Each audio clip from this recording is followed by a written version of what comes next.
तेजस ने अपने होंठों को आपस में दबा लिया। उसे आगे बढ़ने की तीव्र इच्छा हो रही थी, लेकिन आदित्य राज के सामने खड़े होने के कारण उसे रुकना पड़ा, जिससे उसे अपने गुस्से पर काबू पाने का समय मिल गया। वह समझ गया था कि वुल्फविंड लॉर्ड शायद 5वें क्रम पर है, जबकि उच्च पुजारी बहुत अच्छे से 6ठे क्रम पर हो सकता है। अगर वह इस वक्त लड़ाई शुरू करता तो इसका एकमात्र नतीजा उसकी अपनी मौत होती। फिर भी वह कुछ न करने की बेबसी महसूस कर रहा था। आखिरकार यहाँ के इंसान भी उसकी ही जाति के थे, भले ही भेड़िया राक्षस उन्हें जानवरों से अधिक नहीं समझते थे। जब भेड़िया राक्षस इंसानों को मार रहे थे तो ऐसा लग रहा था जैसे वे मवेशियों को मार रहे हों। वास्तव में इन राक्षसों के लिए इंसानों का दर्जा जानवरों से ज्यादा नहीं था। महायाजक की आवाज एक बार फिर सुनाई दी, प्रसाद प्रस्तुत करो। तेजस ने अपना ध्यान आदित्यराज के अवरोध से हटाकर जो हो रहा था उस पर केंद्रित किया।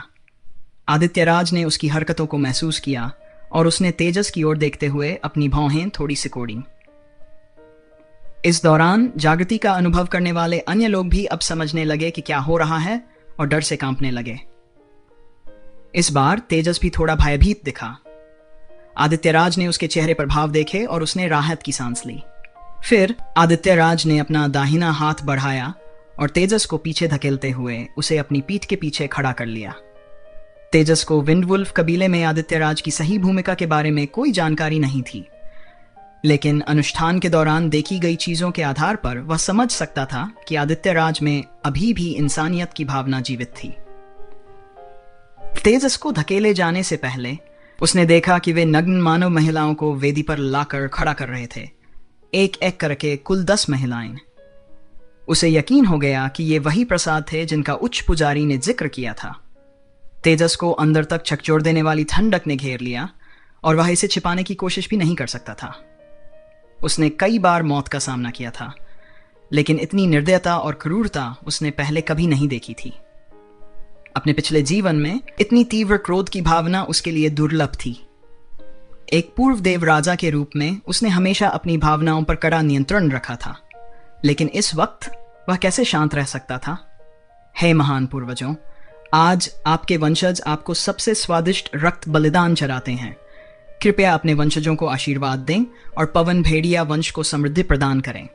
रक्त बलिदान शुरू करें, महायाजक ने तीव्र आवाज में कहा।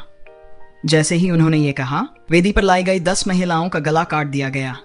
वे तुरंत ही मर गई और उनके खून की धाराएं वेदी से बहने लगीं। भेड़िया राक्षसों की भयावह चीखें एक बार फिर विंडवुल्फ टाउन में गूंज उठीं। भेड़िया राक्षसों के लिए यह बलिदान समारोह एक उत्सव था, एक उन्माद का पल। वे बस 10 इंसान बस मर गए। तेजस ने असहनीय दर्द से अपनी आंखें बंद कर लीं। इस समय तेजस के दिल में कोई संदेह नहीं था। वह इस दुनिया और इसके अंदर की हर चीज को बदलना चाहता था। वह इंसानों को केवल जानवरों की तरह समझे जाने से मुक्त करना चाहता था, उनकी क्षमता को जगाना चाहता था और राक्षसों और अप्सराओं के प्रभुत्व को समाप्त करना चाहता था। किसी भी दुनिया में अस्तित्व का नियम ही सर्वोपरि होता है। तेजस समझ गया था कि परिवर्तन लाने के लिए उसे इंसानों को सशक्त बनाना होगा और इसके लिए कोई दूसरा रास्ता नहीं था। बलि का समारोह पूरे आधे घंटे तक चला और फिर समाप्त हो गया। इस दौरान तेजस का सिर झुका हुआ था और वह स्पष्ट रूप से कांप रहा था। उसने वेदी की ओर देखने से परहेज किया और आदित्यराज के पीछे चुपचाप खड़ा रहा। फिर भी उसका संकल्प अडिग था। जबकि उसका पहला लक्ष्य इस फलन ग्रह पर अपनी पत्नी की तलाश करना था, उसने अभी अभी इस डेमन महाद्वीप पर एक और गहन और महत्वपूर्ण जिम्मेदारी अपने कंधों पर ले ली थी। जैसे ही समारोह समाप्त हुआ, भेड़िया राक्षस तितर बितर हो गए। मेरे पीछे आओ। आदित्यराज ने तेजस, हिमांशी और अन्य 3 मनुष्यों की ओर इशारा किया, जिन्हें पवन भेड़िया वंश का हिस्सा माना गया था। वे पांचों आदित्यराज का पीछा करते हुए विंडवुल्फ टाउन के पश्चिमी छोर पर स्थित एक घर तक पहुंचे। यह घर उस साधारण घर से बिल्कुल अलग था जिसमें वे पहले गांव में रहते थे। इमारत 2 मंजिला थी, लकड़ी और पत्थर से बनी हुई। इसके सामने एक आंगन था जो लकड़ी के खंभों से बनी बाड़ से घिरा हुआ था और लगभग 100 वर्ग मीटर के क्षेत्र में फैला था।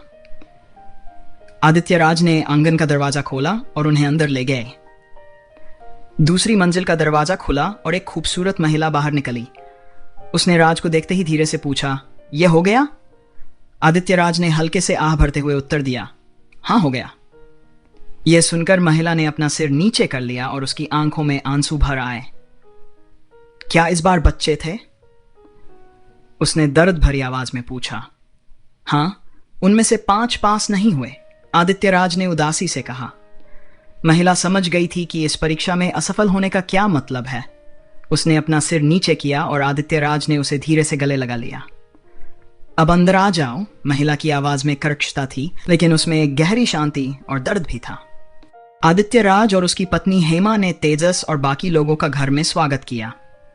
घर का माहौल गर्म और आरामदायक था, जिसमें एक चटकती चिमनी से गर्माहट महसूस हो रही थी। सजावट भले ही साधारण थी, लेकिन कमरे में सभी आवश्यक फर्नीचर मौजूद थे। ग्राउंड फ्लोर पर दोनों तरफ कमरे थे और एक सीढ़ी ऊपरी मंजिल की ओर जा रही थी। घर के अंदर की गर्मी को महसूस करते हुए तेजस और अन्य 4 लोग थोड़े भावुक हो गए। पिछले अनुभवों को देखते हुए यह जगह उनके लिए काफी सुरक्षित और आरामदायक लग रही थी। हेमा ने उन्हें गर्म पानी के कप दिए, जिससे उनका तनाव थोड़ा कम हुआ। तेजस ने कप को पकड़ते ही जीवन में नई उम्मीद की किरण महसूस की, जबकि हिमांशी अपने आंसुओं को रोक नहीं पाई। आदित्यराज ने गहरी सांस लेते हुए कहा, तुम्हारा यहां होना एक अवसर और चुनौती दोनों है। चुने जाने का मतलब है कि तुम्हें एक नया मौका मिला है। मेरे प्यारे बच्चों, आज से मैं तुम्हारा शिक्षक बनूंगा। मुझे उम्मीद है कि जो भी मैं तुम्हें सिखाऊंगा, तुम उसे ध्यान से सीखने की कोशिश करोगे। तुम्हें खुद को बचाने के लिए आवश्यक कौशल सीखने होंगे। 3 साल बाद एक और मूल्यांकन होगा। तुम्हें अपनी उम्र के भेड़िया राक्षसों को हराकर जागीरदार बनना होगा, अन्यथा तुमने देखा है कि आज क्या हुआ। उसने एक पल रुककर अपने विचारों को समेटा और आगे कहा, शायद तुम अभी मेरी बात पूरी तरह से न समझ सको, लेकिन मैं तुम्हें सिखाने में पूरी कोशिश करूंगा। आज से तुम यहां मेरे साथ रहोगे। मूल्यांकन पास करने और जागीरदार बनने के बाद ही तुम्हारा अपना घर होगा। फिर आदित्यराज ने अपनी पत्नी की ओर इशारा करते हुए कहा, यह मेरी पत्नी हेमा है। हम दोनों ने भी वही अनुभव किया है जो तुमने आज देखा है। हम जागीरदार बनकर बचे हैं।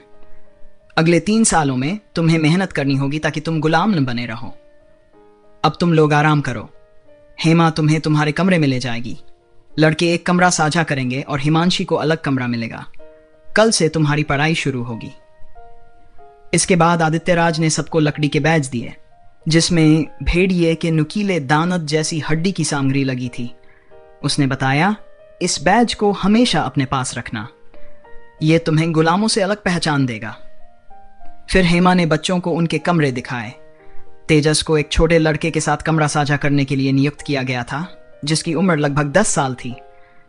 ग्राउंड फ्लोर पर एक साझा बाथरूम था और हेमा ने उन्हें खुद को ठीक से साफ करने के निर्देश दिए।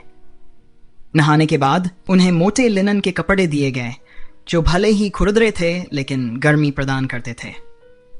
सफाई करने के बाद सभी बच्चे रात के खाने के लिए पहली मंजिल पर इकट्ठा हुए। भोजन में जड़ वाली सब्जियां, उबली हुई और नमक के साथ मसालेदार और पका हुआ मांस शामिल था। उनके हालात के हिसाब से यह भोजन काफी पौष्टिक था। भले ही इसमें नमक के अलावा कुछ मसाले न थे, लेकिन मांस का सूप अभी भी स्वादिष्ट था और इसने सभी का मूड थोड़ा ठीक कर दिया। तेजस ने देखा कि हिमांशी की आंखें लाल और सूजी हुई थीं और वह बाकी लोगों की तरह ज्यादा नहीं खा रही थी। आदित्यराज ने उनके नाम पूछे और उसे यह जानकर आश्चर्य हुआ कि उन 5 में से तेजस और हिमांशी के अलावा बाकी 3 बच्चों के असली नाम भी नहीं थे। उनके पास सिर्फ साधारण कोड नाम थे।